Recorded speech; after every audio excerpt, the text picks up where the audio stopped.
Triple R అలాంటి కాంట్రవర్సీలకి వెళ్ళడు కదా. అసలు నేను అలాంటి కాంట్రవర్సీ జోలికే వెళ్ళను. నేను ఏది మాట్లాడినా మీరు ఒక ఎగ్జాంపుల్ ఏది చెప్పినా సరే అది రాజ్యాంగం లింక్ అయి ఉండి చట్టబద్ధం అయి ఉంటే అది 10 మందికి తెలిసేలాగా నేను మాట్లాడతాను, చెప్పిన సంగతులు ఉన్నాయి తప్ప అదర్వైజ్ నేనేమి మా పార్టీలో వేరే వాళ్ళతోటి కాంట్రవర్సీలు కానీ మిగిలిన నియోజకవర్గాల్లాగా సో అటువంటివన్నీ అసలు ఉండే అవకాశమే లేదు.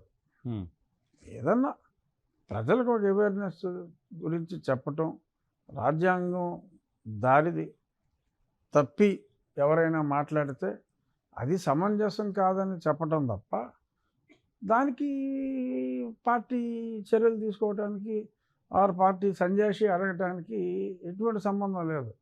ఇప్పుడు ఫర్ ఎగ్జాంపుల్ ఇప్పుడు రీసెంట్గా ఎక్కువగా జరిగిన గత 2 నెలలుగా జరిగిన చర్చ ఏంటంటే ఆకివీడు. ఓకే ఆకివీడు ఒకటి, దానికే లింక్డ్ ఇంకోటి ఏంటంటే మతం మారిన వాళ్ళకి రిజర్వేషన్లు వర్తిస్తాయా లేదా అనేది. అది 1950 రాజ్యాంగంలోనే ఉంది, ఆర్టికల్ 341లో క్లియర్గా ఉంది. దానికి సంబంధించి ప్రెసిడెన్షియల్ ఆర్డర్లో మరింత స్పష్టంగా తెలియజేశారు. మొన్న ఆయన ఎవడో తాటి ఆనంద్ అన్నతను సుప్రీంకోర్టుకి వెళ్తే ఛార్జ్ చంపకాయ కొట్టి Yes. మళ్ళీ చాలా Issue స్పష్టంగా ఇచ్చారు. సో దాని గురించే తప్పుగా అన్వయిస్తూ కొంతమంది కుమారులు మాట్లాడుతూ ఉంటే ఆ కుమారులు చెప్పింది తప్పు. ఎప్పుడో 1950లోనే కాదు, 1936 ఇండియన్ యాక్ట్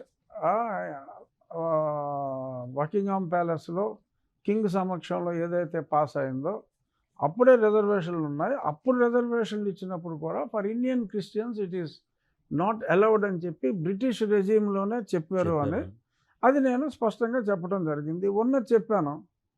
దానికి పార్టీ క్రమశిక్షణకి ఏమైనా సంబంధం ఉందా?